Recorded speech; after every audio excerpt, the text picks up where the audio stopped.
Hi all, എല്ലാവർക്കും quiz pacy ഹസൽ P Y ക്യൂയിലേക്ക് സ്വാഗതം. നമ്മളിന്ന് ഡിസ്കസ് ചെയ്യാൻ പോകുന്നത് അസിസ്റ്റൻറ്റ് സെയിൽസ്മാൻ്റെ ക്വസ്റ്റ്യൻ പേപ്പറാണ്. 2025 PSC നടത്തിയ ഒരു എക്സാമാണ്. 97/2025 question paper code. VFA, company board, LGS, BEFGLD പോലുള്ള എക്സാമിന് പ്രിപ്പയർ ചെയ്യുന്നവർ തീർച്ചയായിട്ടും പഠിച്ചിരിക്കേണ്ട ഒരു ക്വസ്റ്റ്യൻ പേപ്പറാണ്. നമുക്ക് ചോദ്യങ്ങൾ നോക്കിയാലോ. ആദ്യത്തെ ചോദ്യം, ഇന്ത്യൻ നാഷണൽ കോൺഗ്രസ് പൂർണ്ണ സ്വരാജ് പ്രഖ്യാപിച്ചത് ഏത് സമ്മേളനത്തിൽ വെച്ചാണ്? Option C, Lahore. 1929 ലാഹോർ സമ്മേളനത്തിൽ വെച്ചാണ് ഇന്ത്യൻ നാഷണൽ കോൺഗ്രസ് പൂർണ്ണ സ്വരാജ് പ്രഖ്യാപിച്ചത്. ജവഹർലാൽ നെഹ്റു ആയിരുന്നു അധ്യക്ഷൻ. പൂർണ്ണ സ്വരാജ് പ്രമേയം പാസാക്കിയപ്പോൾ ഇന്ത്യൻ ജനതയുടെ സ്വാതന്ത്ര്യത്തിന്റെ സ്മരണാർത്ഥം രവി നദിക്കരയിൽ ഒരു പതാക ഉയർത്തിയിരുന്നു. അതെന്നാണ്? 1929 ഡിസംബർ 31 പതാക ഉയർത്തിയത്. ഇന്ത്യയുടെ ആദ്യ സ്വാതന്ത്ര്യ ദിനമായി പ്രഖ്യാപിച്ചത് 1930 ജനുവരി 26 ഈ ജനുവരി 26 ഓർമ്മയ്ക്കായിട്ടാണ് നമ്മൾ എല്ലാ വർഷവും റിപ്പബ്ലിക് ദിനം ആചരിക്കുന്നത്. ഓക്കെ, അടുത്ത ചോദ്യം, തിരുവിതാംകൂർ ഭരണാധികാരിയായ മാർത്താണ്ഡവർമ്മ കർഷകരായ സൈനികർക്ക് അവരുടെ സേവന കാലഘട്ടത്തിൽ നൽകിയിരുന്ന നികുതി ഇളവിൻ്റെ പേരെന്താണ്? ഇരയിലി. എന്താണ്? ഇരയിലി എന്നാണ്. തിരുവിതാംകൂർ ഭരണാധികാരിയായ മാർത്താണ്ഡവർമ്മ കർഷകരായ സൈനികർക്ക് അവരുടെ സേവന കാലഘട്ടത്തിൽ നൽകിയിരുന്ന നികുതി ഇളവിൻ്റെ പേരാണ് ഇരയിലി. എന്താണ് തൃപ്പടിദാനം? മാർത്താണ്ഡവർമ്മ തൻ്റെ രാജ്യത്തെ ശ്രീ പത്മനാഭസ്വാമിക്ക് സമർപ്പിച്ച സംഭവമാണ് തൃപ്പടിദാനം. 1750 ജനുവരി 3 ഒന്നാം തൃപ്പടിദാനം നടത്തുന്നത്. തൃപ്പടിദാനത്തിന് ശേഷം തിരുവിതാംകൂറിലെ ഭരണാധികൾ പത്മനാഭദാസന്മാർ എന്ന് അറിയപ്പെട്ടു. രണ്ടാം തൃപ്പടിദാനം നടത്തിയത് 1766 കാർത്തിക തിരുനാൾ രാമവർമ്മയായിരുന്നു. ഓക്കെ, ഇനി എന്താണ് പതിവ് കണക്ക്? മാർത്താണ്ഡവർമ്മ നടത്തി വന്ന ബഡ്ജറ്റിന് പറയുന്ന പേരാണ് പതിവ് കണക്ക്. ഇതേപോലെ കുറച്ച് ഒഫീഷ്യൽ ടേംസ് മാർത്താണ്ഡവർമ്മയുടെ കാര്യത്തിൽ രൂപപ്പെട്ടിരുന്നു. ഏതൊക്കെയാണെന്ന് നോക്കാം. ചെക്ക് പോസ്റ്റിന് എന്ന് പറഞ്ഞിരുന്നത് ചൗക്കകൾ എന്നാണ്. ചൗക്കകൾ. പോസ്റ്റൽ സമ്പ്രദായത്തിനെ അഞ്ചൽ എന്ന് പറഞ്ഞിരുന്നു. താലൂക്ക് ഓഫീസിനെ മണ്ഡപത്തിൻ വാതുക്കൽ.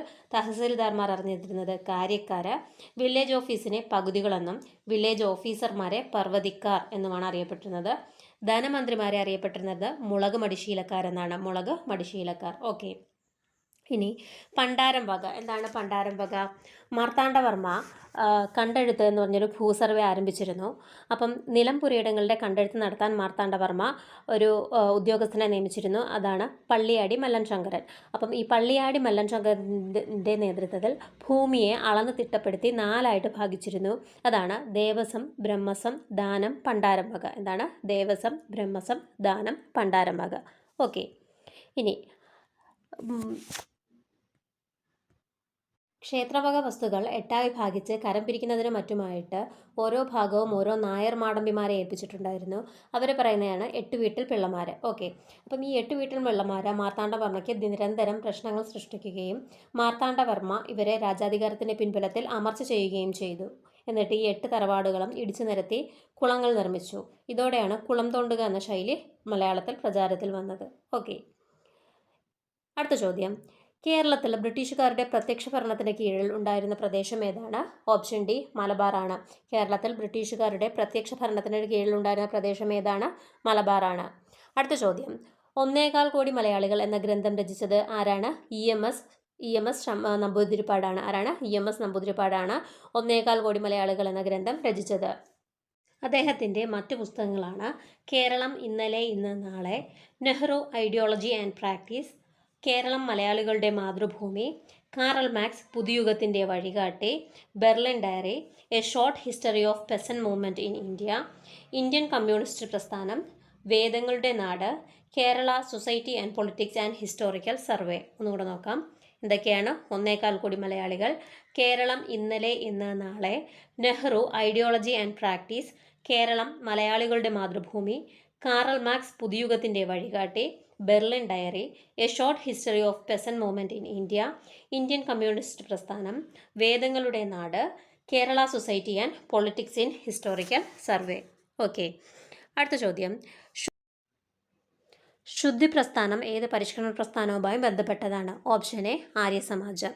അഹിന്ദുക്കളെ ഹിന്ദുക്കളിലേക്ക് പരിവർത്തനം ചെയ്യുന്നതിന് വേണ്ടിയിട്ട് ദയാനന്ദ സരസ്വതി സ്ഥാപിച്ച സംഘടനയാണ് ശുദ്ധി പ്രസ്ഥാനം. ആര്യസമാജം എന്നാണ് സ്ഥാപിതമായത്? 1875 ആര്യസമാജം സ്ഥാപിതമാകുന്നത്. ഓക്കെ, വേദങ്ങളിലേക്ക് മടങ്ങുക എന്ന് ആഹ്വാനം ചെയ്തത് ആരാണ്? സ്വാമി ദയാനന്ദ സരസ്വതിയാണ് വേദങ്ങളിലേക്ക് മടങ്ങുക എന്ന് ആഹ്വാനം ചെയ്തത്. അതുപോലെ ഇന്ത്യക്കാർക്ക് എന്ന മുദ്രാവാക്യം ഉയർത്തിയത് ആരാണ്? സ്വാമി ദയാനന്ദ സരസ്വതിയാണ്. ജാതി വ്യവസ്ഥയെയും വിഗ്രഹാരാധനയും എതിർത്ത നവോത്ഥാന നായകനാണ് ദയാനന്ദ സരസ്വതി. അടുത്ത ചോദ്യം, താഴെ പറയുന്നവയിൽ ശരിയായ പ്രസ്താവന ഏത്? ഓപ്ഷൻ എ ആണ് ശരി. കാറ്റിലൂടെ തിരശ്ചീന തലത്തിൽ താപം വ്യാപിക്കുന്ന പ്രക്രിയയാണ് അഭിവഹനം. കാറ്റിലൂടെ തിരശ്ചീന തലത്തിൽ താപം വ്യാപിക്കുന്ന പ്രക്രിയയാണ് അഭിവഹനം. ഓക്കെ. അടുത്ത ചോദ്യം, ഇന്ത്യൻ ഉപഭൂഖണ്ഡത്തിൽ ഉൾപ്പെടാത്ത രാജ്യം ഏത്? ഓപ്ഷൻ ബി 3 മാത്രം ശരി. അഫ്ഗാനിസ്ഥാനാണ് ഇന്ത്യൻ ഉപഭൂഖണ്ഡത്തിൽ പെടാത്തത്. ഇന്ത്യൻ ഉപഭൂഖണ്ഡത്തിൽ പെടുന്ന രാജ്യങ്ങൾ ഏതൊക്കെയാണ്? ഇന്ത്യ പെടും, അതുപോലെ പാകിസ്ഥാൻ, ബംഗ്ലാദേശ്, നേപ്പാൾ, ഭൂട്ടാൻ, ശ്രീലങ്ക, മാൽദീവ്സ്. ഏതൊക്കെയാണ്? ഇന്ത്യ, പാകിസ്ഥാൻ, ബംഗ്ലാദേശ്, നേപ്പാൾ, ഭൂട്ടാൻ, ശ്രീലങ്ക, മാൽദീവ്സ്. ഇത് ഇത്തരം ഇന്ത്യൻ ഉപഭൂഖണ്ഡത്തിൽ ഉൾപ്പെടുന്ന രാജ്യങ്ങളാണ്. ഓക്കെ. ഇന്ത്യയുടെ കിഴക്കേ അറ്റത്തുള്ള രേഖാംശം എത്രയാണ്? ഓപ്ഷൻ എ 97 ഡിഗ്രി 25 മിനിറ്റ് കിഴക്ക്. 97 ഡിഗ്രി 25 മിനിറ്റ് കിഴക്കാണ്. ഇന്ത്യയുടെ മാനകരേഖാംശം എത്രയാണ്? 82.5 ഡിഗ്രി കിഴക്കാണ്. ഓക്കെ. അടുത്ത ചോദ്യം, പഞ്ചാബ് ഹരിയാന സമതലത്തിൻ്റെ രൂപീകരണത്തിന് കാരണമാകുന്ന നദി ഏതാണ്? Option D Sindhu. പഞ്ചാബ് ഹരിയാന സമതലത്തിൻ്റെ രൂപീകരണത്തിന് കാരണമാകുന്ന നദി ഏതാണ്? സിന്ധു നദിയാണ്. സിന്ധു നദി. അടുത്ത ചോദ്യം, പഹൽഗാം തീവ്രവാദ ആക്രമണത്തെ തുടർന്ന് പാകിസ്ഥാനിലേക്ക് ഒഴുകുന്ന ചിനാബ് നദിയിലെ നീരൊഴുക്ക് തടയാൻ അടച്ച ഡാം ഏതാണ്? ഓപ്ഷൻ സി ആണ്. 4 ബഗ്ലിഹാർ ആണ് അല്ലെ. ബഗ്ലിഹാർ ഡാമാണ് അടച്ചത്. പഹൽഗാം ഭീകരാക്രമണത്തെ തുടർന്ന് ഇന്ത്യ പാകിസ്ഥാനിലേക്ക് ഒഴുകുന്ന ചിനാബ് നദിയിലെ നീരൊഴുക്ക് തടയാൻ അടച്ച ഡാം ഏതാണ്? ബഗ്ലിഹാർ ആണ്. അടുത്ത ചോദ്യം, കേരളത്തിലെ സർക്കാർ നടപ്പാക്കുന്ന വേതന തൊഴിൽ പദ്ധതി ഏതാണ്? ഓപ്ഷൻ ഡി ജീവനം പദ്ധതിയാണ്. കേരളത്തിൽ സർക്കാർ നടപ്പാക്കുന്ന വേതന തൊഴിൽ പദ്ധതിയാണ് ജീവനം പദ്ധതി. സുഭിക്ഷ കേരളം എന്താണ്? വിശപ്പ് രഹിത കേരളമായി ബന്ധപ്പെട്ട പദ്ധതിയാണ് സുഭിക്ഷ കേരളം. നിരാമയ ആണെങ്കിൽ ആരോഗ്യ ഇൻഷുറൻസ് പദ്ധതിയാണ് നിരാമയ. ഓക്കെ. കാരുണ്യയും മെഡിക്കൽ സഹായം ചെയ്യുന്ന പദ്ധതിയാണ് കാരുണ്യ, കാസ്പ പദ്ധതി. ഓക്കെ. കാരുണ്യ ആരോഗ്യ സുരക്ഷാ പദ്ധതി. അടുത്ത ചോദ്യം, സാധനങ്ങളുടെയും സേവനങ്ങളുടെയും ഉൽപ്പാദന പ്രക്രിയയിൽ ഒരു രാജ്യം അഭിമുഖീകരിക്കുന്ന അടിസ്ഥാന സാമ്പത്തിക പ്രശ്നങ്ങളിൽ സാങ്കേതിക വിദ്യയുടെ തിരഞ്ഞെടുപ്പിനെക്കുറിച്ച് പ്രതിപാദിക്കുന്നത് ചുവടെ തന്നിരിക്കുന്നതിൽ ഏത് ചോദ്യത്തിലാണ്? ഏതാണ്? ഓപ്ഷൻ ബി എങ്ങനെ ഉൽപ്പാദിപ്പിക്കണം. ഹൗ ടു പ്രൊഡ്യൂസ് ആണ്. How to produce. അടുത്ത ചോദ്യം, താഴെ തന്നിരിക്കുന്നവയിൽ ഏത് വിഭാഗമാണ് സാമൂഹിക സുരക്ഷാ കോഡ് 2020 ഉൾപ്പെടാത്തത്? ഓപ്ഷൻ സി സർക്കാർ ജീവനക്കാരാണ് സാമൂഹിക സുരക്ഷാ കോഡ് 2020 ഉൾപ്പെടാത്തത്. വരും തലമുറയ്ക്ക് അവരുടെ ആവശ്യങ്ങൾ നിറവേറ്റാനുള്ള കഴിവിൽ കുറവ് വരാതെ ഇന്നത്തെ തലമുറ അവരുടെ ആവശ്യങ്ങൾ നിറവേറ്റുന്ന സമീപനമാണ് സുസ്ഥിര വികസനം. ഈ പ്രസ്താവന മുന്നോട്ട് വെച്ചത് ആരാണ്? ബ്രണ്ട്ലാൻഡ് കമ്മീഷനാണ്. ഓക്കെ. വരും തലമുറയ്ക്ക് അവരുടെ ആവശ്യങ്ങൾ നിറവേറ്റാനുള്ള കഴിവിൽ കുറവ് വരാതെ തന്നെ ഇന്നത്തെ തലമുറ അവരുടെ ആവശ്യങ്ങൾ നിറവേറ്റുന്ന സമീപനമാണ് സുസ്ഥിര വികസനം എന്ന് പറഞ്ഞത് ബ്രണ്ട്ലാൻഡ് കമ്മീഷനാണ്. ബ്രണ്ട്ലാൻഡ് കമ്മീഷൻ. അടുത്ത ചോദ്യം, ഒരു പ്രദേശത്തെ 20 അംഗങ്ങളോളം വരുന്ന ആളുകൾ ഒത്തുചേർന്ന് ചെറിയ സംഘങ്ങൾ രൂപീകരിക്കുന്നു. ഓരോ അംഗവും നിശ്ചിത തുക സംഘത്തിൽ നിക്ഷേപിക്കുന്നു. ബാങ്കുകൾ ഈ സംഘങ്ങൾക്ക് കുറഞ്ഞ നിരക്കിൽ വായ്പ നൽകുന്നു. അങ്ങനെ ഒരു രീതിയിൽ 2 രീതിയിൽ കിട്ടിയ പണം മൂലധനമായി അംഗങ്ങൾക്ക് വായ്പ നൽകുന്നു. ഈ സമ്പ്രദായത്തിനെയാണ് എന്തെന്ന് പറയുന്നത്? മൈക്രോ ഫിനാൻസ് എന്ന് പറയുന്നത്. അപ്പം ഒരു പ്രദേശത്തെ 20ഓളം അംഗങ്ങൾ വരുന്ന ആളുകൾ ഒത്തുചേർന്നിട്ട് ചെറിയ സംഘങ്ങൾ രൂപീകരിച്ച് ഓരോ അംഗവും ഒരു പർട്ടിക്കുലർ എമൗണ്ട് ആ സംഘത്തിൽ നിക്ഷേപിക്കും. ബാങ്കുകൾ ഈ സംഘങ്ങൾക്ക് കുറഞ്ഞ നിരക്കിൽ വായ്പ നൽകുന്നു. അങ്ങനെ 2 രീതിയിൽ കിട്ടിയ പണം മൂലധനമായി അംഗങ്ങൾക്ക് വായ്പ നൽകുന്ന പദ്ധതിയാണ് എന്ത്? മൈക്രോ ഫിനാൻസ് എന്ന് പറയുന്നത്. ഇന്ത്യയുടെ 16ാം ധനകാര്യ കമ്മീഷന്റെ ചെയർമാൻ ആരാണ്? ഡോക്ടർ അരവിന്ദ് പനഗരിയയാണ്. ഇന്ത്യയുടെ 16ാം ധനകാര്യ കമ്മീഷൻ ചെയർമാൻ ആരാണ്? ഡോക്ടർ അരവിന്ദ് പനഗരിയ. അടുത്ത ചോദ്യം, ഒരു രാജ്യം അതിൻ്റെ മണ്ണ് മാത്രമല്ല, ഒരു രാജ്യം അതിൻ്റെ ജനങ്ങളാണ് എന്ന വരികൾ ഉദ്ധരിച്ചാണ് കേന്ദ്ര ധനമന്ത്രി നിർമ്മല സീതാരാമൻ 2025 ബഡ്ജറ്റ് അവതരിപ്പിച്ചത്. ഈ വരികൾ എഴുതിയത് ആരാണ്? ഗുരജട അപ്പാറാവു ആണ്. ഗുരജട അപ്പാറാവു. എന്താണ് വരി? ഏതാണ്? ഒരു രാജ്യം അതിൻ്റെ മണ്ണ് മാത്രമല്ല, ഒരു രാജ്യം അതിൻ്റെ ജനങ്ങളാണ്. ഓക്കെ. ഗുരജട അപ്പാറാവു. അടുത്ത ചോദ്യം, ഇറാൻ ഇസ്രായേൽ യുദ്ധത്തെ തുടർന്ന് ഇറാനിൽ നിന്നും ഇന്ത്യക്കാരെ ഇന്ത്യയിലേക്ക് എത്തിക്കുവാനുള്ള നടപടി അറിയപ്പെടുന്നത് ഏത് പേരിലാണ്? ഓപ്പറേഷൻ സിന്ധു എന്ന പേരിലാണ് അറിയപ്പെടുന്നത്. ഇറാൻ ഇസ്രായേൽ യുദ്ധത്തെ തുടർന്ന് ഇറാനിൽ നിന്നും ഇന്ത്യക്കാരെ ഇന്ത്യയിലേക്ക് എത്തിക്കാനുള്ള നടപടി അറിയപ്പെടുന്നത് ഏതാണ്? ഓപ്പറേഷൻ സിന്ധു. ഓക്കെ. എന്താണ് ഓപ്പറേഷൻ സിന്ദൂർ? എന്താണ്? പഹൽഗാം ഭീകരാക്രമണവുമായി ബന്ധപ്പെട്ട് ഇന്ത്യ നടത്തിയ തിരിച്ചടിയാണ് operation Sindoor. 2025 May 7 operation Sindoor നടത്തിയിരുന്നത്. ഓക്കെ. അടുത്ത ചോദ്യം, ഇന്ത്യൻ ഭരണഘടനയിലെ മൗലികാവകാശങ്ങളുമായി ബന്ധപ്പെട്ട വകുപ്പ് 19 പെടാത്ത പ്രസ്താവന ഏത്? ഓക്കെ. ഏതാണ്? നിയമത്തിന് മുമ്പിൽ എല്ലാവരും തുല്യരാണ് എന്ന് പറയുന്നതാണ് 19 പെടാത്തത്. ആർട്ടിക്കിൾ 14 അല്ലേ. നിയമത്തിന് മുന്നിൽ സമത്വവും, നിയമത്തിന് മുന്നിൽ എല്ലാവരും തുല്യർ, നിയമസമത്വം, നിയമത്തിന് മുന്നിൽ എല്ലാവരും തുല്യരാണെന്ന് പറയുന്നത് ആർട്ടിക്കിൾ 14. അടുത്ത ചോദ്യം, സോഷ്യലിസം, മതേതരത്വം എന്നീ രണ്ട് പദങ്ങൾ 42ാം ഭേദഗതിയിലൂടെ ഭരണഘടനയുടെ ഏത് ഭാഗത്താണ് കൂട്ടിച്ചേർത്തത്? ആമുഖത്തിലാണ് കൂട്ടിച്ചേർത്തത്. സോഷ്യലിസം, മതേതരത്വം എന്നീ രണ്ട് പദങ്ങൾ 42ാം ഭേദഗതിയിലൂടെ ഭരണഘടനയുടെ ഏത് ഭാഗത്താണ് കൂട്ടിച്ചേർത്തത്? ആമുഖത്തിൽ.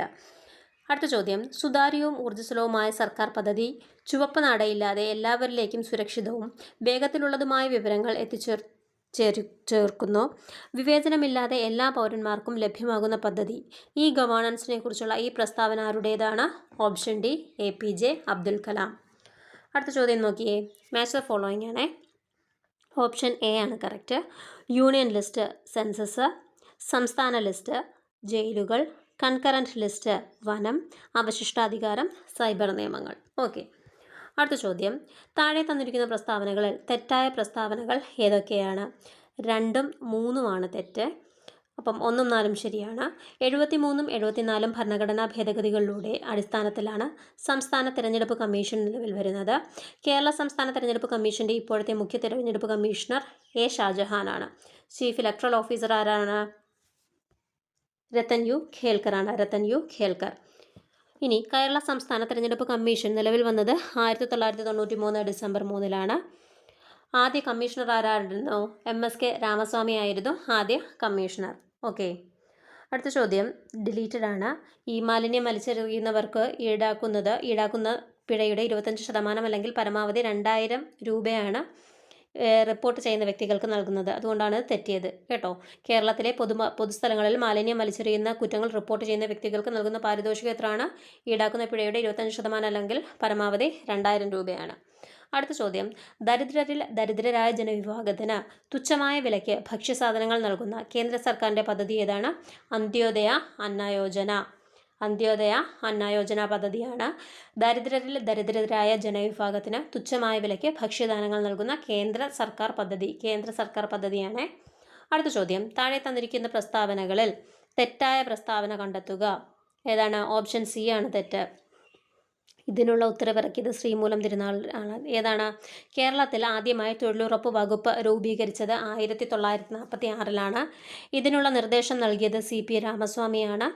1946 വരെ വ്യവസായ വകുപ്പിൻ്റെ ഭാഗമായിരുന്നു തൊഴിൽ വകുപ്പ്. ഓക്കെ, അപ്പം ശ്രീമൂലം തിരുനാളാണ് ഇറക്കിയതെന്നുള്ളതാണ് തെറ്റ്. അടുത്ത ചോദ്യം, താഴെ തന്നിരിക്കുന്ന പ്രസ്താവനകളിൽ രാജ്യസഭയുമായി ബന്ധപ്പെട്ട് ശരിയായ പ്രസ്താവനകൾ ഏതൊക്കെയാണ്? എല്ലാ പ്രസ്താവനകളും ഇതിനകത്ത് തെറ്റാണ് കൊടുത്തിരിക്കുന്നത്. ഓക്കെ, രാജ്യസഭയുടെ കാലാവധി 6 വർഷമാണ്. അല്ല, രാജ്യസഭയ്ക്ക് കാലാവധി ഇല്ല. രാജ്യസഭ പാർലമെൻറ്റിൻ്റെ ഉപരിസഭയാണ്, അതോ മണ്ഡലമല്ല. രാജ്യസഭ അംഗമാവാനുള്ള കുറഞ്ഞ പ്രായം 30 വയസ്സാണ്. എല്ലാ സംസ്ഥാനങ്ങളിൽ നിന്നും രാജ്യസഭാ അംഗങ്ങളോട് പ്രാതിനിധ്യം തുല്യമാണ്. അല്ല, ഓരോ സംസ്ഥാനത്തിനും വ്യത്യസ്തമാണ് അല്ലേ. അപ്പോൾ എല്ലാ പ്രസ്താവനകളും ഇവിടെ കൊടുത്തിരിക്കുന്നത് തെറ്റാണ്. അടുത്ത ചോദ്യം, MGNREGA പൂർണ്ണമായ രൂപമേത്? Mahatma Gandhi rural employment guarantee act എന്നാണ്. ആക്ട്. ഓക്കെ, എന്നാണ് MGNREGA വന്നത്? 10th 5 ഇയർ പ്ലാനിൻ്റെ സമയത്താണ്. 2005-ലാണ് അല്ലേ. 10th 5 ഇയർ പ്ലാനിൻ്റെ സമയത്താണ് വരുന്നത്. ഓക്കെ, ലേറ്റസ്റ്റ് ആയിട്ട് ഒരു അപ്ഡേറ്റ് ഉണ്ടായിരുന്നല്ലോ. എന്താണ്? MGNREGA പേര് മാറ്റി എന്താക്കി? VB ഗ്രാംജി എന്നാക്കി. VB Gramji, Viksit Bharat guarantee for Rozgar and Ajeevika mission Grameen എന്നാക്കി. എന്താണ്? Viksit Bharat guarantee for Rozgar and Ajeevika mission Grameen എന്നാക്കി. 2026 ഏപ്രിൽ 1 മുതലാണ് നിലവിൽ വരുന്നത്. 100 തൊഴിൽ ദിവസങ്ങളെന്നുള്ളത് 125 തൊഴിൽ ദിവസങ്ങളാക്കി കൂട്ടിയിട്ടുണ്ട്. ഓക്കെ, അപ്പം അതാണ് പുതിയ അപ്ഡേറ്റ് വരുന്നത്. അടുത്ത ചോദ്യം, താഴെ തന്നിരിക്കുന്നവയിൽ തെറ്റായ പ്രസ്താവനകൾ ഏതൊക്കെയാണ്? ഓപ്ഷൻ സി 2 മാത്രമാണ് തെറ്റ്. ശരിയായിട്ടുള്ളത് നമുക്ക് നോക്കാം. ജമ്മു കാശ്മീരിന് പ്രത്യേക പദവി മുമ്പ് നൽകിയിരുന്ന വകുപ്പായിരുന്നു 370. ഇപ്പോൾ ജമ്മു കാശ്മീർ 2 കേന്ദ്രഭരണ പ്രദേശങ്ങളാണ്. ജമ്മു കാശ്മീർ നാഷണൽ കോൺഫറൻസ് ഇവിടുത്തെ ഒരു പ്രധാന പ്രാദേശിക പാർട്ടിയാണ്. ഓക്കെ, ജമ്മു കാശ്മീരിന് പ്രത്യേക പദവി മുമ്പ് നൽകിയിരുന്ന വകുപ്പ് ഏതായിരുന്നു? 370 ആയിരുന്നു. ഇപ്പോൾ ജമ്മു കാശ്മീർ 2 കേന്ദ്രഭരണ പ്രദേശങ്ങളാണ്. ജമ്മു കാശ്മീർ നാഷണൽ കോൺഫറൻസ് ഇവിടുത്തെ ഒരു പ്രധാന പ്രാദേശിക പാർട്ടിയാണ്. ഓക്കെ, ഇനി ജമ്മു കാശ്മീരിൻ്റെ സംസ്ഥാന പദവി നഷ്ടപ്പെട്ടത് എന്നാണ്? 2019 ഓഗസ്റ്റ് 5-നാണ് നഷ്ടപ്പെട്ടത്. 2019 ഓഗസ്റ്റ് 5-നാണ് ജമ്മു കാശ്മീരിൻ്റെ സംസ്ഥാന പദവി നഷ്ടപ്പെട്ടത്. അടുത്ത ചോദ്യം, രാജ്യത്ത് ആദ്യമായി വയോജനങ്ങളുടെ ക്ഷേമം, സംരക്ഷണം, പുനരധിവാസം എന്നിവ ഉറപ്പാക്കാൻ വയോജന കമ്മീഷൻ ബിൽ നിയമസഭ പാസാക്കി ഗവർണറുടെ അംഗീകാരത്തിനായി അയച്ച ഇന്ത്യൻ സംസ്ഥാനം ഏതാണ്? കേരളമാണ്. കേരളം. സുരക്ഷാ യാനം ഏതിൻ്റെ മുദ്രാവാക്യമാണ്? KSDMAയുടെ മുദ്രാവാക്യമാണ്. കേരള സ്റ്റേറ്റ് ഡിസാസ്റ്റർ മാനേജ്മെൻറ്റ് അതോറിറ്റിയുടെ മുദ്രാവാക്യമാണ് സുരക്ഷാ യാനം എന്നുള്ളത്. ഇവിടെ സുരക്ഷാ നയം എന്ന് കൊടുത്തിരിക്കുന്നു, അതുകൊണ്ടാണ് ക്വസ്റ്റ്യൻ ഡിലീറ്റ് ആയി പോയത്. ഓക്കെ. CRISPR-Cas9 സാങ്കേതിക വിദ്യയുടെ പ്രധാന പ്രയോജനങ്ങൾ എന്തെല്ലാമാണ്? എന്തൊക്കെയാണ്? ജീൻ തെറാപ്പി, കാർഷിക വിളകളുടെ മെച്ചപ്പെടുത്തൽ, രോഗചികിത്സ. ഓക്കെ. ജീൻ തെറാപ്പി, കാർഷിക വിളകളുടെ മെച്ചപ്പെടുത്തൽ, രോഗചികിത്സ, ഇതെല്ലാം CRISPR-Cas9ൻ്റെ പ്രധാന പ്രയോജനങ്ങളാണ്. അടുത്ത ചോദ്യം, താഴെ കൊടുത്തിരിക്കുന്ന പട്ടികയിൽ നിന്നും ശരിയായ വാക്സിൻ്റെയും അസുഖത്തിൻ്റെയും ജോഡി തിരഞ്ഞെടുക്കുക. OPV പോളിയോ വാക്സിനാണ്. OPV പോളിയോ വാക്സിനാണ്. BCG എന്താണ്? ക്ഷയത്തിന് വേണ്ടിയിട്ടുള്ളതാണല്ലേ BCG vaccine. MR measles rubella വാക്സിനാണ്. PCV എന്താണ്? ന്യൂമോണിയ വാക്സിനാണ്. അടുത്ത ചോദ്യം, ഓസോൺ പാളിയുടെ ശോഷണത്തിന് പ്രധാന കാരണമായ രാസവസ്തു ഏതാണ്? CFC ആണ്. ക്ലോറോ ഫ്ലൂറോ കാർബൺ ആണ് ഓസോൺ പാളിയുടെ ശോഷണത്തിന് കാരണമായ പ്രധാന വസ്തു. അടുത്ത ചോദ്യം ഡിലീറ്റഡ് ആണ്. വിറ്റാമിൻ ഡിയുടെ അപര്യാപ്തത മൂലമുണ്ടാകുന്ന രോഗം ഏതാണ്? റിക്കറ്റ്സ് ആണ്. റിക്കറ്റ്സ്. ഓക്കെ. ആരോഗ്യ കേരളം പദ്ധതിയുടെ പ്രധാന ഉദ്ദേശം എന്താണ്? ആരോഗ്യ സേവനങ്ങൾ ഗ്രാമപ്രദേശങ്ങളിലെ ജനങ്ങളിലേക്ക് എത്തിക്കുക എന്നതാണ് ആരോഗ്യ കേരളം പദ്ധതിയുടെ പ്രധാന ഉദ്ദേശം. ആരോഗ്യ കേരളം പദ്ധതിയുടെ പ്രധാന ഉദ്ദേശം എന്താണ്? ആരോഗ്യ സേവനങ്ങൾ ഗ്രാമപ്രദേശങ്ങളിലെ ജനങ്ങളിലേക്ക് എത്തിക്കുക. അടുത്ത ചോദ്യം, തലച്ചോറിൻ്റെ പ്രധാനപ്പെട്ട ഭാഗമായ സെറിബ്രത്തെക്കുറിച്ചുള്ള പ്രസ്താവനകൾ താഴെ കൊടുത്തിരിക്കുന്നു. ശരിയായിട്ടുള്ളത് തിരഞ്ഞെടുക്കുക. ഓപ്ഷൻ എ 1ഉം 4ഉമാണ് ശരി. സെറിബ്രം മനുഷ്യൻ്റെ തലച്ചോറിൻ്റെ ഏറ്റവും വലിയ ഭാഗമാണ്. ചിന്ത, ഓർമ്മ, ബുദ്ധിമുട്ടുകൾ പരിഹരിക്കുക, ഭാഷ, തീരുമാനങ്ങൾ എന്നിവയെ നിയന്ത്രിക്കുന്നത് സെറിബ്രമാണ്. ഓക്കെ. അടുത്ത ചോദ്യം, ഏതാണ് ജീവിതശൈലി രോഗങ്ങൾക്ക് കാരണമാകുന്നത്? ഏതാണ്? അനിയന്ത്രിതമായ ഭക്ഷണശീലമാണ് ജീവിതശൈലി രോഗങ്ങൾക്ക് കാരണമാകുന്നത്. ഓക്കെ. അമ്ലമഴയുടെ pH മൂല്യം ഏകദേശം എത്രയാണ്? 5.6-ൽ താഴെയാണ് അമ്ലമഴയുടെ pH മൂല്യം. ഏതൊരു പ്രവർത്തനത്തിനും തുല്യവും വിപരീതമായ ഒരു പ്രതിപ്രവർത്തനം ഉണ്ടായിരിക്കും. ഇത് ന്യൂട്ടൻ്റെ എത്രാമത്തെ ചലന നിയമമാണ്? 3-ാം ചലന നിയമമാണ്. Every action has equal and opposite reaction. ഏതാണ്? 3-ാം ചലന നിയമമാണ്. ഓക്കെ. അടുത്ത ചോദ്യം, വൈദ്യുതകാന്തിക തരംഗങ്ങളിൽ ആവർത്തി ഏറ്റവും കൂടിയ തരംഗം ഏതാണ്? ഗാമാ കിരണമാണ് ആവർത്തി ഏറ്റവും കൂടിയ തരംഗം. വൈദ്യുതകാന്ത തരംഗങ്ങളിൽ ആവർത്തി ഏറ്റവും കൂടിയത് ഗാമാ തരംഗത്തിനാണ്. എന്നാൽ തരംഗദൈർഘ്യം ഏറ്റവും കുറവും ഗാമാ തരംഗത്തിനാണ്. ചോദ്യം 44, ഭൂമിയുടെ കേന്ദ്രത്തിൽ ഗ്രാവിറ്റി മൂലമുള്ള ത്വരണം ജിയുടെ മൂല്യം എന്താണ്? 0ആണ്. കേന്ദ്രത്തിൽ 0ആണ്. ഓക്കെ. ഭൂമിയുടെ കേന്ദ്രത്തിൽ ഗ്രാവിറ്റി മൂലമുള്ള ത്വരണം എത്രയാണ്? 0ആണ്. ജിയുടെ സാധാരണ മൂല്യം എത്രയാണ്? 9.8 m/s² ആണ്. ഓക്കെ. ലോകത്തിലെ ഏറ്റവും വേഗത കൂടിയ ഹൈസ്പീഡ് ട്രെയിൻ CR450 അനാച്ഛാദനം ചെയ്ത രാജ്യം ചൈനയാണ്. ചൈന.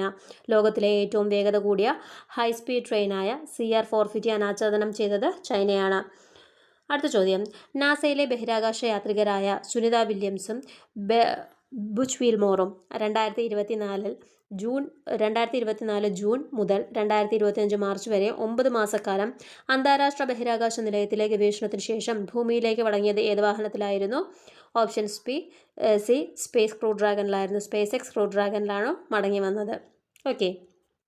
പോയതാണ് സ്റ്റാർലൈനറിൽ. അടുത്ത ചോദ്യം, 132 ഗ്രാം കാർബൺ ഡൈ ഓക്സൈഡിൽ എത്ര മോൾ കാർബൺ ഡൈ ഓക്സൈഡ് അടങ്ങിയിരിക്കുന്നു എന്ന് കണ്ടെത്തുക. എത്രയാണ്? 3 മോളാണ്. 3 മോൾ. ഒരു നിശ്ചിത താപനിലയിൽ പൂരിതമാകാൻ ആവശ്യമായതിൽ കൂടുതൽ ലീലം ലയിച്ചു ചേർന്ന ലായനിയെ പറയുന്ന പേരെന്താണ്? അതിപൂരിത ലായനി എന്നാണ്. ഒരു നിശ്ചിത താപനിലയിൽ പൂരിതമാകാൻ ആവശ്യമായതിൽ കൂടുതൽ ലീനം ലയിച്ചു ചേർന്ന ലായനിയെ പറയുന്ന പേരാണ് അതിപൂരിത ലായനി. ഓക്കെ. അതിപൂരിത ലായനി. അടുത്ത ചോദ്യം, സ്ഥിരകാന്തങ്ങൾ നിർമ്മിക്കാൻ ഉപയോഗിക്കുന്നത് ഏത് ലോഹസങ്കരമാണ്? അൽനിക്കോ ആണ്. Alnico. Aluminium, nickel, cobalt, iron ഇത്തരം ചേർന്നതാണ് അൽനിക്കോ എന്ന് പറയുന്നത്. ഒരു ചരക്ക് കപ്പൽ അപകടത്തിൽപ്പെട്ടാൽ അതിലെ കണ്ടെയ്നറുകളിൽ കാൽസ്യം കാർബൈഡ് ഉണ്ടെങ്കിൽ അതിന് ജലവുമായി സമ്പർക്കമുണ്ടാകുമ്പോൾ പുറത്തു വരുന്ന വാതകം ഏതാണ്? ഓപ്ഷൻ ബി അസെറ്റ്ലീൻ ആണ്. അസെറ്റ്ലീൻ. ഓക്കെ. മറ്റേ 2025 മെയ് 25 MSC എൽസ 3 എന്ന് പറഞ്ഞൊരു ചരക്ക് കപ്പൽ അറേബ്യൻ കടലിൽ മുങ്ങിയായിരുന്നു അല്ലേ. അപ്പം അതുമായിട്ട് ബന്ധപ്പെട്ട് വന്നൊരു ക്വസ്റ്റ്യനാണ്. ഒരു ചരക്ക് കപ്പൽ അപകടത്തിൽപ്പെട്ടാൽ അതിലെ കണ്ടെയ്നറുകളിൽ കാൽസ്യം കാർബൈഡ് ഉണ്ടെങ്കിൽ അത് ജലവുമായി സമ്പർക്കമുണ്ടാകുമ്പോൾ എന്തുണ്ടാകുന്നു? അസറ്റിലൈൻ ഉണ്ടാകുന്നു. അടുത്ത ചോദ്യം, പ്രോട്ടീനുകളുടെ ത്രിമാന ഘടന പ്രവചിക്കാൻ സഹായിക്കുന്ന നിർമ്മിത ബുദ്ധി ഉപകരണം ഏതാണ്? ആൽഫാഫോൾഡ് ആണ്. ആൽഫാഫോൾഡ് AI ടൂളാണ് ആൽഫാഫോൾഡ്. പ്രോട്ടീനുകളുടെ ത്രിമാന ഘടന 3D രൂപം പ്രവചിക്കാൻ സഹായിക്കുന്ന നിർമ്മിത ബുദ്ധി ഉപകരണം ഏതാണ്? ആൽഫാഫോൾഡ് ആണ്. 2024-25 അധ്യയന വർഷം മുതൽ കേരള സ്കൂൾ കലോത്സവത്തിൽ ഉൾപ്പെടുത്തിയ ഗോത്ര കലാരൂപങ്ങൾ താഴെ കൊടുത്തിട്ടുള്ളവയിൽ ഏതെല്ലാമാണ്? ഏതൊക്കെയാണ് ഉൾപ്പെടുത്തിയത്? പണിയ നൃത്തം, പളിയ നൃത്തം, ഇരുള നൃത്തം, മംഗലം കളി, മലപ്പുലയാട്ടം. ഏതൊക്കെയാണ് സ്കൂൾ കലോത്സവത്തിൽ ഉൾപ്പെടുത്തിയ കലാരൂപങ്ങൾ? പണിയ നൃത്തം, പളിയ നൃത്തം, ഇരുള നൃത്തം, മംഗലം കളി, മലപ്പുലയാട്ടം. ഓക്കെ. അടുത്ത ചോദ്യം, താഴെ കൊടുത്തിരിക്കുന്നവയിൽ 2024 മേജർ ധ്യാൻചന്ദ് ഖേൽരത്ന അവാർഡ് ജേതാക്കൾ ആരെല്ലാമാണ്? 1, 2, 3, 4 എല്ലാവരും ഉണ്ടല്ലേ. ഗുകേഷ് ഡി, ഹർമൻപ്രീത് സിംഗ്, പ്രവീൺ കുമാർ, മനു ഭാക്കർ. ഓക്കെ. അടുത്ത ചോദ്യം, 2025 ജൂണിൽ ഉദ്ഘാടനം ചെയ്യപ്പെട്ട ലോകത്തിലെ ഏറ്റവും ഉയരം കൂടിയ റെയിൽവേ കമാനപാലം ഏതാണ്? ചെനാബ് റെയിൽവേ പാലമാണ്. 2025 ജൂണിൽ ഉദ്ഘാടനം ചെയ്യപ്പെട്ട ലോകത്തിലെ ഏറ്റവും ഉയരം കൂടിയ റെയിൽവേ പാലം ഏതാണ്? റിയാസി ജില്ലയിൽ ഉദ്ഘാടനം ചെയ്ത ചെനാബ് റെയിൽവേ പാലമാണ്. ഓക്കെ, ചെനാബ് റെയിൽവേ പാലമാണ്. 1315 മീറ്ററാണ് നീളം. ചെനാബ് നദിയിൽ നിന്നും 359 മീറ്റർ ഉയരത്തിലാണ് ഇത് സ്ഥിതി ചെയ്യുന്നത്. ഓക്കെ.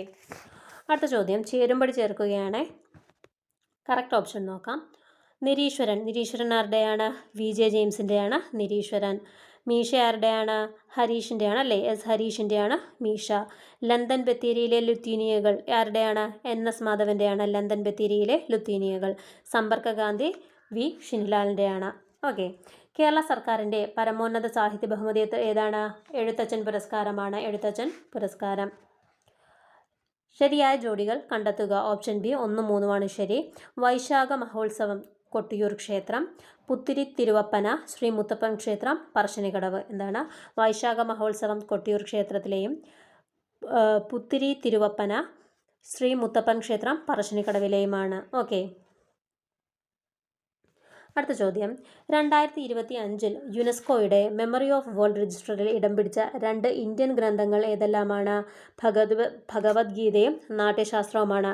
2025 യുനെസ്കോയുടെ മെമ്മറി ഓഫ് വേൾഡ് രജിസ്റ്ററിൽ ഇടം പിടിച്ച 2 ഇന്ത്യൻ ഗ്രന്ഥങ്ങൾ ഏതെല്ലാമാണ്? ഭഗവത്ഗീത, നാട്യശാസ്ത്രം. നെറ്റ്വർക്കിൽ ഏർപ്പെട്ടിരിക്കുന്ന കമ്പ്യൂട്ടറുകൾക്ക് സ്വയം IP വിലാസം ലഭ്യമാകുന്ന സാങ്കേതിക വിദ്യ ഏതാണ്? Dominic host configuration protocol. DHCP ആണ്. എന്താണ്? Dominic host configuration protocol. അടുത്ത ചോദ്യം, താഴെ പറയുന്നവയിൽ ഒരു ഡേറ്റാബേസ് മാനേജ്മെൻറ്റ് സിസ്റ്റം അല്ലാത്തത് ഏതാണ്? ലിബ്രെ ഓഫീസ് ഇംപ്രസ് ആണ്. ലിബ്രെ ഓഫീസ് ഇംപ്രസ് ഒരു പ്രസൻറ്റേഷൻ സോഫ്റ്റ്വെയർ ആണ്. ബാക്കിയുള്ളതെല്ലാം ഡേറ്റാബേസ് മാനേജ്മെൻറ്റ് സിസ്റ്റമാണ്. MySQL, മൈക്രോസോഫ്റ്റ് ആക്സസും ഒറാക്കിളും ഡേറ്റാബേസ് മാനേജ്മെൻറ്റ് സിസ്റ്റമാണ്. ഡാഷ് ഒരു സ്വതന്ത്ര വിവര വിനിമയ നവ സാമൂഹിക മാധ്യമമാണ്. ഏതാണ്? ഡയോസ്പോറ. ഡയോസ്പോറ ഒരു സ്വതന്ത്ര വിവര വിനിമയ നവ സാമൂഹിക മാധ്യമമാണ്. 2025 ജനുവരിയിൽ ചൈനീസ് കമ്പനി അവതരിപ്പിച്ച ആർട്ടിഫിഷ്യൽ ഇൻ്റലിജൻസ് അടിസ്ഥാനമാക്കി പ്രവർത്തിക്കുന്ന ചാറ്റ് ബോട്ടാണ് ഡീപ്സീക്ക്. 2025 ജനുവരിയിൽ ചൈനീസ് കമ്പനി അവതരിപ്പിച്ച ആർട്ടിഫിഷ്യൽ ഇൻ്റലിജൻസ് അടിസ്ഥാനമാക്കി പ്രവർത്തിക്കുന്ന ചാറ്റ് ബോട്ടാണ് ഡീപ്സീക്ക്. ഇന്ത്യയിലെ ക്വാണ്ടം ഇൻഡസ്ട്രി വികസിപ്പിക്കുന്നതിനായിട്ട് ആദ്യമായി ക്വാണ്ടം വാലി ടെക് പാർക്ക് ആരംഭിച്ചത് ഏത് നഗരത്തിലാണ്? അമരാവതിയിലാണ്. അമരാവതിയിൽ ഇന്ത്യയിലെ ക്വാണ്ടം ഇൻഡസ്ട്രി വികസിപ്പിക്കുന്നതിനായിട്ട് ആദ്യമായി ക്വാണ്ടം വാലി ടെക് പാർക്ക് ആരംഭിച്ചത് അമരാവതിയിലാണ്. അടുത്ത ചോദ്യം, വിവരാവകാശ നിയമപ്രകാരം വെളിപ്പെടുത്തലിൽ നിന്നും ഒഴിവാക്കാത്ത വിവരങ്ങൾ പ്രസ്താവിക്കുക. 1 മാത്രമാണ്. സംസ്ഥാന നിയമസഭയ്ക്ക് നിഷേധിക്കാനാവാത്ത വിവരങ്ങൾ വിവരാവകാശ നിയമപ്രകാരം വെളിപ്പെടുത്തലിൽ നിന്നും ഒഴിവാക്കാത്ത വിവരങ്ങളാണ്. ഓക്കെ.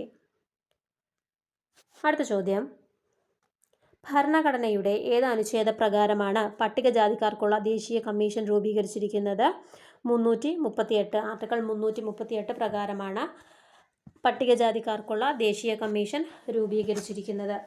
അടുത്ത ചോദ്യം, ഗാർഹിക പീഡന നിയമത്തിലെ 12-ാം വകുപ്പ് പ്രകാരം ആർക്കൊക്കെ അപേക്ഷ നൽകാം? ആർക്കൊക്കെയാണ് അപേക്ഷ നൽകാവുന്നത്? 4 മാത്രമെല്ലാം ശരിയാണ്. എന്താണ്? പീഡിപ്പിക്കപ്പെട്ട വ്യക്തിക്ക് നൽകാം, ഏതൊരാൾക്കും നൽകാം. പീഡിപ്പിക്കപ്പെട്ട വ്യക്തിക്കും പ്രൊട്ടക്ഷൻ ഓഫീസർക്കും മാത്രവും നൽകാം. ഓക്കെ. അടുത്ത ചോദ്യം, പോക്സോ നിയമപ്രകാരം കുട്ടിയുടെ നിർവചനത്തിൽ വിഭാവനം ചെയ്യപ്പെട്ട പ്രായം 2 മാത്രമാണ്, 18 വയസ്സിൽ താഴെ. ഓക്കെ, 18 വയസ്സിൽ താഴെയുള്ള ആൺകുട്ടിയും പെൺകുട്ടിയും കുട്ടികളുടെ നിർവചനത്തിൽ ഉൾപ്പെടുന്നതാണ്. അടുത്ത ചോദ്യം, പോക്സോ നിയമപ്രകാരം കൗമാരക്കാർക്കിടയിലെ ലൈംഗികതയെ അപ്പാടെ കുറ്റകരമാക്കുന്നത് ആശങ്കാജനകമാണെന്ന് പ്രതിപാദിക്കുന്ന ലോ കമ്മീഷൻ റിപ്പോർട്ട് ഏതാണ്? ഓപ്ഷൻ എ 2 മാത്രം. ഏതാണ്? 283 റിപ്പോർട്ട് 283.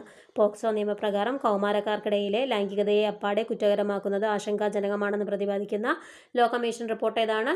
റിപ്പോർട്ട് 283. മാതാപിതാക്കളുടെയും മുതിർന്ന പൗരന്മാരുടെയും സംരക്ഷണ നിയമത്തിൻ്റെ S2D രക്ഷിതാവ് എന്ന് പറയുന്ന നിർവചനത്തിൽ വരുന്ന ഏതാണെന്നാണ് ചോദിച്ചിരിക്കുന്നത്. 3 1ഉം 2 മാത്രമാണ്. ജന്മം നൽകിയ രക്ഷിതാവും ദത്തെടുക്കുന്നവരും രണ്ടാനച്ഛനും രണ്ടാനമ്മയും. അപ്പം ജന്മം നൽകിയവരായാലും ദത്തെടുക്കുന്നവരായാലും ഇനി രണ്ടാനച്ഛനും രണ്ടാനമ്മയായാലും മാതാപിതാക്കളുടെ നിർവചനത്തിൽ പെടുന്നതാണ്. ഇനി കുട്ടി എന്ന് പറയുമ്പോൾ ആരാണ്? മാതാപിതാക്കളുടെ മുതിർന്ന പൗരന്മാരുടെ സംരക്ഷണ നിയമപ്രകാരം കുട്ടി എന്ന് പറയുന്നത് 18 വയസ്സിൽ താഴെയുള്ളവരെല്ലാം കുട്ടികളാണ്. ഓക്കെ. അടുത്തത് മാത്സിൻ്റെ ചോദ്യമാണ്. അത് നിങ്ങൾ വീഡിയോ പൗസ് ചെയ്ത് വെച്ചിട്ട് ചെയ്ത് നോക്കുക. ഓക്കെ. ഇനി ഇംഗ്ലീഷ് ചോദ്യം, teacher could not help dash at the criticism. എന്താണ്? ഓപ്ഷൻ സി ലാഫിംഗ് ആണ്. Teacher could not help laughing at the criticism. 82. If I have the money I will buy a new dress for you. If I have the money I will buy a new dress for you. First കണ്ടീഷനാണ്. Have എന്നൊന്നും പറഞ്ഞ് would have എഴുതി വെക്കരുത്. ഇവിടെ have verb എന്ന രീതിക്കാണ് എടുത്തിരിക്കുന്നത്. അപ്പം if I have the money I will buy a new dress for you. 83. My mother dash in this house for 10 years. ഏതാണ്? Option C has been living ആണ്. My mother has been living in this house for 10 years. 10 വർഷമായിട്ട് അമ്മ ഇവിടെയാണ് താമസിക്കുന്നത്. പാസ്റ്റിൽ തുടങ്ങി പ്രസൻറ്റിലും continue ചെയ്യുവാണ്.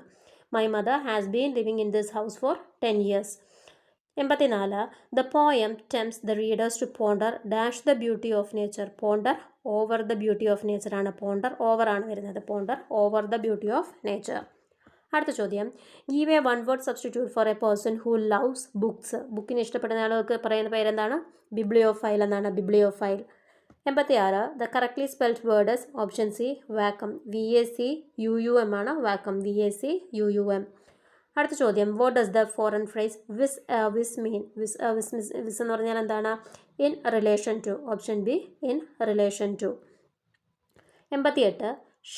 ഷീപ്പിൻ്റെ കൂട്ടത്തിന് പറയുന്നത് ഫ്ലോക്ക്. ഫിഷിൻ്റെ കൂട്ടത്തിന് പറയുന്നത് school. Change into reported speech. His father asked do you think you know the lesson better than your teacher. അപ്പോൾ എങ്ങനെയാണ് റിപ്പോർട്ട് ചെയ്യുന്നത്? His father asked whether he thought he knew the lesson better than his teacher. His father asked whether he thought he knew the lesson better than his teacher. ഇനി RDXൻ്റെ expanded ഫോമാണ് ചോദിച്ചിരിക്കുന്നത്. Royal demolition explosive. എന്താണ് RDX? Royal demolition explosive. Malayalam ചോദ്യങ്ങളാണ്. താഴെ പറയുന്നവയിൽ മകൻ്റെ ഭാര്യ എന്നർത്ഥം വരുന്ന പദമേത്? Option C സ്നുഷ. വ്യാകരണം പഠിച്ചിട്ടുള്ളവൻ വൈയാകരണൻ. Option B വൈയാകരണൻ. തെറ്റായ പുല്ലിംഗ സ്ത്രീലിംഗ ജോഡി എഴുതുക. ജനകൻ ജാനകിയാണ് തെറ്റ്. ബാക്കി ലേഖകൻ ലേഖിക, ദേവൻ ദേവി, സ്വാമി സ്വാമിനി 3ഉം കറക്റ്റാണ്. കൊന്നമരം എന്നർത്ഥം വരാത്ത പദം സൗവർണമാണ്. അപ്പം കൊന്നമരം എന്നർത്ഥം വരുന്ന പദം ഏതൊക്കെയാണ്? അരഗ്വതം, സുവർണകം, കർണികാരം. അരഗ്വതം, സുവർണകം, കർണികാരം. ഇതാണ് കൊന്നമരമാണ്. അവസാനിപ്പിക്കുക എന്നർത്ഥം വരുന്ന ശൈലി ഏത്? ഭരതവാക്യം ചൊല്ലുക. പരോപകാരം എന്ന പദം പിരിച്ചെഴുതിയാൽ പര അധികം ഉപകാരമാണ് പരോപകാരം. പര പ്ലസ് ഉപകാരം പരോപകാരം.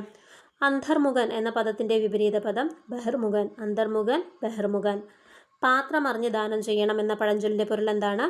ആളറിഞ്ഞ് ദാനം നൽകണം. പാത്രമറിഞ്ഞ് ദാനം ചെയ്യണമെന്ന് പറഞ്ഞാൽ ആളറിഞ്ഞ് ദാനം നൽകണം. തന്നിരിക്കുന്നവയിൽ തെറ്റായ ജോഡി ഏത്? കപോലം തലയോട്ടിയാണ്. കപോലം എന്താണ്? കവിൾത്തടമാണ്. കപാലമാണ് തലയോട്ടി. ക്ഷിതി ഭൂമി, രുധിരം ചോര, സുരൻ ദേവൻ. തന്നിരിക്കുന്നവയിൽ ശരിയായ വാക്യം ഏത്? പരേതൻ 1 വയസ്സുള്ള ഇരട്ടക്കുട്ടികളുടെ പിതാവാണ്. ഓപ്ഷൻ സി ആണ് കറക്റ്റ്. പരേതൻ 1 വയസ്സുള്ള ഇരട്ടക്കുട്ടികളുടെ പിതാവാണ്. ബാക്കി ഓപ്ഷൻസൊക്കെ തെറ്റാണ്. ഓക്കെ, അപ്പം ഇത്രയായിരുന്നു ക്വസ്റ്റ്യൻസ്. ക്വസ്റ്റ്യൻ പേപ്പർ ഡിസ്കഷൻ ഇഷ്ടപ്പെട്ടു എന്ന് വിചാരിക്കുന്നു. അപ്പം നിങ്ങൾക്ക് ഇഷ്ടപ്പെട്ടെങ്കിൽ തീർച്ചയായും ലൈക്ക് ചെയ്ത് ചാനലൊന്ന് സബ്സ്ക്രൈബ് ചെയ്ത് സപ്പോർട്ട് ചെയ്യുക. ഉപകാരപ്പെടുമെന്ന് തോന്നുവാണെങ്കിൽ നിങ്ങളുടെ ഫ്രണ്ട്സിനൊക്കെ ഒന്ന് ഷെയർ ചെയ്ത് കൊടുക്കുക. ഓക്കെ. അതുപോലെ നമ്മുടെ ചാനലിലൂടെ SCRT ക്ലാസ്സസും പ്രൊവൈഡ് ചെയ്യുന്നുണ്ട്. New SCRT 5th standard complete ആയിട്ടുണ്ട്. 6th സ്റ്റാൻഡേർഡ് ഇപ്പം നടന്നുകൊണ്ടിരിക്കുകയാണ്. കാണാത്തവരൊക്കെ കണ്ടു നോക്കുക. പ്ലേലിസ്റ്റ് കൊടുത്തിരിക്കുക. ഓക്കെ. Thank you all.